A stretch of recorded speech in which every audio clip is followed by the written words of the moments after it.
네, 안녕하십니까. 기관의 눈으로 다시 이어가겠습니다.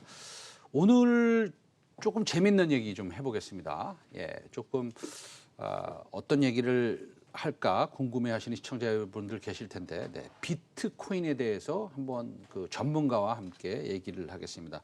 증권사 최초의 블록체인 전문가이자 전자화폐 전문 애널리스트 SK증권의 한대훈 연구원 스튜디오에 모셨습니다. 안녕하십니까? 네, 안녕하세요. 네. 오늘 다시 이제 3만 달러 돌파했지만 지난주 비트코인은 이제 상당히 이제 변동성이 컸죠. 지금 3만 달러가 꽤 높다고 생각하시는 분들도 계시겠지만 지난 8일은 4만 2천 달러였습니다. 그래서 이렇게 폭락한 배경에는 미 앨런 재무장관이 비트코인으로 돈 세탁할 수 있다. 이거 조심해야 된다. 이런 얘기를 했어요. 일단 앨런 미 재무장관 지명자의 발언 어떻게 생각하십니까? 네, 사실 제가 그 주식 시황 뭐 투자 전략을 보면서 비트코인을 같이 보고 있는데 참 그래서 연초에 바빴어요. 네. 코스피는 3천을 갖고 이제 비트코인은 쉽게 이제 원화 기준으로 말씀을 드릴게요. 네네. 4천만 원을 넘어서 굉장히 그렇죠. 바빴었는데 예. 옐런 연준 의장의 발언이 이 주식 시장과 이 비트코인 시장에 미치는 영향은 좀 사뭇 달랐던 것 같습니다. 주식 시장에는 이제 좀 더 갈 수 있다라는 온기를 불어 넣었었고요. 비트코인 시장에는 이게 좀 악재로 작용한 게 아니냐라고 이제 많은 이제 우려 섞인 기사들이 많이 나왔는데 사실 이제 저는 거기에 반은 동의하고 반은 동의를 하지 않습니다. 왜냐하면은 옐런 연준 의장이 이제 옐런 재무장관이죠. 예, 재무장관이 이제 과거에 했었던 발언과 이제 지금의 발언을 생각을 해보면은 네네. 그 당시는 이제 전면 금지였다고 하면은 네네. 이번에는 부정적인 행위를 이제 금지를 하겠다라고 말씀을 하셨고요. 그 옐런 그 재무장관 지명자의 그런 발언보다는 비트코인 가격이 그 작년 11월 1일 기준으로 원화 1,500만 원이었습니다. 이게 그 3달 동안 거의 3배 가까이 오르다 보니까 언제든지 차익 실현이 나올 수 있다라는 이제 그런 이제 두려움이 있었는데 네네. 그게 이제 옐런 재무장관 지명자의 그 발언이 좀 촉발이 됐었던 것 같고요. 그 이후에 지금 뭐 비트코인 가격이 뭐 원화 기준으로 3,200만 원까지 갔다가 지금 다시 한 3,700, 3,800만 원까지 다시 이제 상향을 했는데 그 비트코인이나 뭐 이 디지털 자산, 뭐 혹은 가상 자산을 둘러싼 이 시장의 분위기는 뭐 그때와 이제 바뀌지 않았다라고 보고 있어가지고요. 그 옐런 재무장관의 발언이 뭐 단기적으로 차익 실현의 빌미는 될 수 있었지만 그 큰 영향을 미치지는 않았다라고 보겠습니다. 네, 그러니까 주된 메이저 코인, 가상 코인은 이제 비트코인 있고요. 그다음에 이더리움까지 이제 메이저로 제가 넣어 보겠습니다. 네. 그거 이외에 나머지는 거의 뭐 알트 코인이라서 네네. 시장에서는 이제 잡코인 이렇게도 좀 표현을 합니다. 예.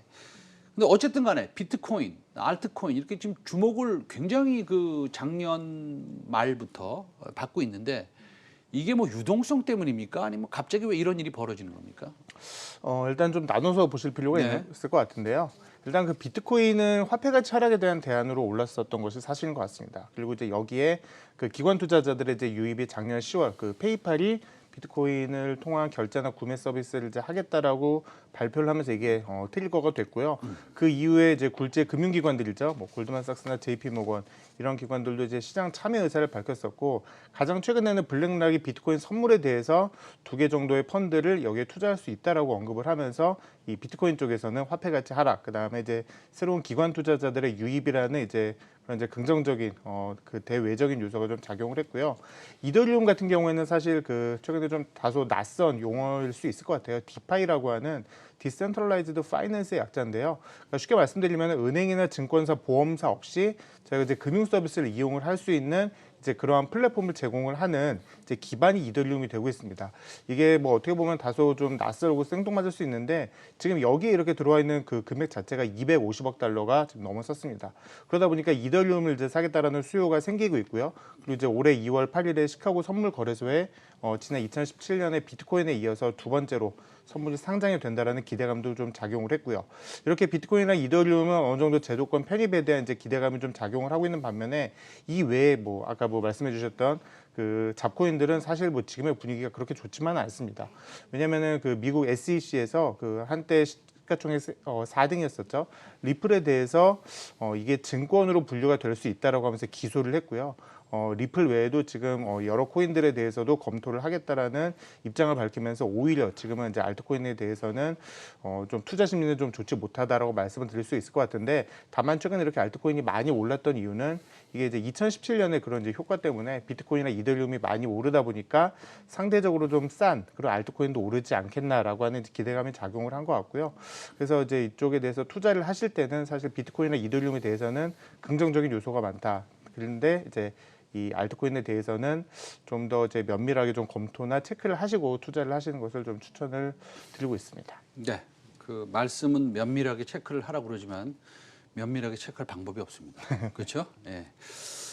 거의 뭐 알트코인은 우리가 분석이 어려우니까요. 근데 그 우리가 증시에서 보면 너무 잘 아시겠지만 거래소에 투자를 한 우리나라의 비트코인을 거래하는 거래소에 투자를 한 그런 벤처 캐피탈이나 투자 회사들의 종목들이 네. 어쩔 때는 막 상한가도 가고 그렇습니다. 뭐 대표적으로 이제 우리기술 투자가 그런데 이런 종목들과 비트코인의 가격과 그 동행하는, 그러니까 상관계수가 거의 1에 가까운 이런 움직임을 보이고 있는데, 이런 종목들이 움직이는 것에 대해서 합리적이다라고 생각하십니까? 제가 뭐 종목을 이제 분석을 하는 애널리스트는 아니다 보니까 이제 네네. 저 종목에 대해서 뭐 정확하게 말씀을 드리기는 좀 네. 어렵지만요. 사실 이제 그 비트코인이 올랐기 때문에 이제 저러한 그 종목들이 어느 정도 이제 주목을 받을 수는 있습니다. 하지만 이제 저 종목들이 정말로 뭐 비트코인을 많이 보유를 하고 있던가 아니면은 관련된 거래소 사업을 어느 정도 이제 영위를 하는지가 이제 더 중요한 요소일 것 같고요. 그래서 저는 사실 이 좀 다소 어려운 국내 쪽에서 비트코인과 관련된 관련주를 찾기보다는 그래서 좀 해외에 있는 좀 종목을 말씀을 드리는데요. 저러한 종목들은 이제 저희가 좀 정보를 찾기가 그렇게 이제 쉽지는 않지만 그 미국 상장사 중에 마이크로 스트래티지, 뭐 그 회사 자산의 거의 80%를 그 비트코인에 투자를 했죠. 그리고 네. 스퀘어나 페이팔과 같은 기업들은 직접 이제 비트코인을 결제할 수 있고 구매할 수 있는 플랫폼을 런칭을 했다는 점에서 오히려 해외 쪽에서 좀 관련된 주식이 있지 않나라고 보고 있습니다.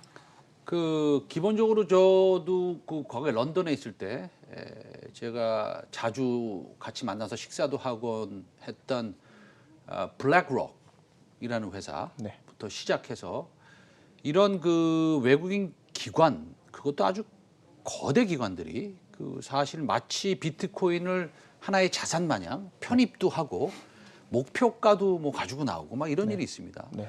갑자기 이 비트코인이 기관화되고 있는 이런 현상이 합리적입니까?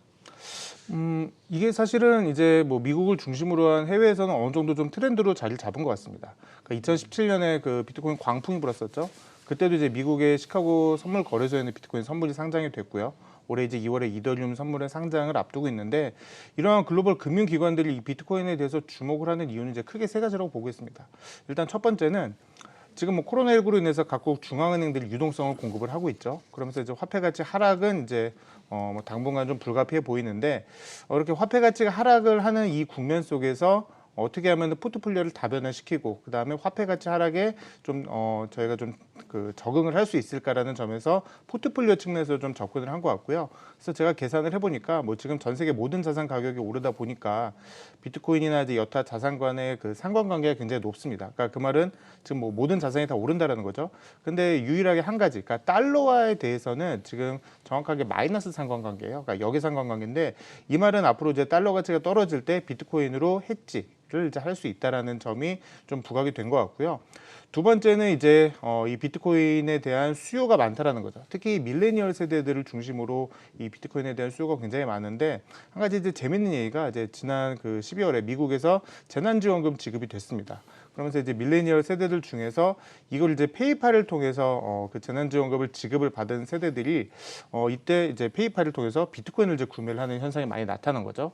그러면서 이제 비트코인이 이제 그 당시 그 거래 대금이 또 사상 최고액을 이제 경신을 했는데, 그만큼 밀레니얼 세대들 입장에서는 그러니까 저희가 지금 사용을 하고 있는 전통적인 화폐나 신용카드보다는 저희가 뭐 지금도 모바일페이 같은 걸 사용을 하잖아요. 그러니까 이러한 그 디지털을 통한 그 결제 시스템이 보다 친숙하다라는 거죠. 이제 그러한 점에서 이 밀레니얼 세대를 이제 잡기 위한 이제 점이 좀 부각이 됐고요. 마지막으로는 새로운 이제 투자 수단입니다. 그러니까 그러니까 이게 무슨 말이냐면은 지금 뭐 비트코인 ETF가 또 한 번 이제 신청이 됐는데 비트코인 ETF를 비롯해가지고 이렇게 그 많은 밀레니얼 세대들의 수요가 있을 경우에는 이 비트코인과 디지털 자산을 활용을 한 새로운 금융 투자 상품이 나올 수 있다라는 점에서 이렇게 금융기관들이 좀 선제적으로 대응을 한 게 아닌가 싶고요. 그래서 이제 지난 2017년과 비교를 해봤을 때는 지금은 해외 금융기관들이 굉장히 빠르게 좀 이 시장에서 좀 준비를 하고 좀 진행을 하고 있다라고 보시면 될 것 같습니다. 그 비트코인이 사실은 그 대체 화폐가 될 수 있다라고 이제 보는 거잖아요. 기관들은. 대체 화폐가 뭐 되든 안 되든 간에 우리가 그건 뭐 앞으로 알 수는 없지만 기관들은 그렇게 움직이고 있습니다. 그리고 아까 지금 우리 그 연구원님이 얘기하셨다시피 그 달러와의 가치와는 역상관계다. 이렇게 말씀을 하셨어요. 우리가 조금 멀리 내다보면 우리는 알 수는 없지만 유명한 인터내셔널 IB의 분석에 의하면 2028년도 정도 가면 골드만삭스에서는 중국의 GDP가 미국의 GDP를 앞설 수 있다. 뭐 이런 얘기도 나오지 않습니까? 그렇다고 본다면 위안화가 사실은 뭐 기축 통화가 될 가능성도 없지 않아 있어 보이고 그러고 뭐 또 기축통화가 될 수 거의 된다라는 분들도 계시고 그렇다고 본다면 사실은 달러의 수요는 조금 떨어질 것이고 물론 제가 얘기하는 것보다 연구원님께서 이런 것들 다 분석을 해주셨겠죠. 그런 것들을 다 분석했을 때 그러면은 비트코인이 대체화폐가 될 수 있고 달러와는 역상관계하고 향후에는 세계 경제가 이렇게 바뀔 것이고 그다음에 이 버블 지금 우리가 현재 보고 있는 이런 과열, 그다음에 1년 동안 더 올라가서 코스피가 4천이 되면 버블이 터질 수도 있으니까 그런 상황을 여러 가지 시뮬레이션을 해봤을 때 그러면 비트코인의 목표가는 이거보다 5년 후에는 훨씬 더 높아질 수 있는 거 아닙니까? 지금 말씀하신 거에 근거에 따르면. 네, 그래서 뭐 말씀해주신 이제 그런 것들을 토대로 해가지고 네네. 뭐 JP모건 이런 데서는 원화 기준으로 한 1억 5천만 원, 그다음에 네네. CT에서는 뭐 한 3억까지 갈 수 있다라고 이제 어떻게 보면 좀 장밋빛 전망이 나왔다라고 이제 보시면 될 것 같은데요.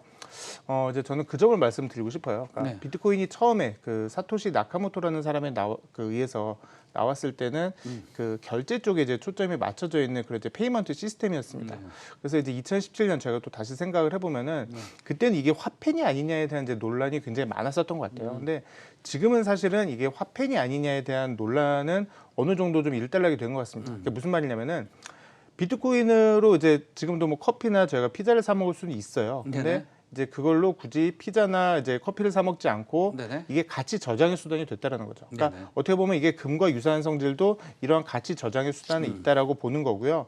그렇기 때문에 지금 이제 비트코인 같은 경우에는 화폐냐 아니냐의 논란보다는 가치 저장의 수단, 그러니까 화폐가 가지고 있는 기능 중에 가치 저장을 할 수 있는 수단으로서 새로운 자산군으로 편입이 될 수 있다라는 기대감이 높아지고 있는 거고요. 그래서 지금 월스트리트에서 이러한 좀 그 낙관적인 그 보고서를 내놓을 때 나오는 스토리가 비트코인이 디지털 금이다라는 이제 스토리로 이제 최근에 빠르게 확산이 되고 있습니다. 네네. 예, 물론 이제 이게 금과 굉장히 비슷한 속성도 많이 있고요. 그래서 이제 이러한 쪽으로 좀 발전이 되지 않을까라고 기대를 하고 있습니다. 네, 그 짧게 질문 좀 답해 주시면 고맙겠는데요. 한대원 연구원. 그러면 본인의 목표가는 없습니까? 이걸 분석하시는 분이니까 목표가는 있을 거 아니에요. 그 목표가는 있는데요. 네네. 그 좀 뭐 말씀드리기는 좀 그럴 것 같아가지고요. 네네. 예, 한뭐 10억 됩니까? 뭐 나중에 뭐 네, 기회가 되면 알겠습니다. 말씀드리겠습니다. 네, 시황도 잘 보신다고 그러는데 원래 시황 뭐 분석가시고 그러니까 다음에는 시황 쪽으로 한번 모시도록 하겠습니다. SK증권의 한대현 연구원이었습니다. 감사합니다. 네, 감사합니다. 네.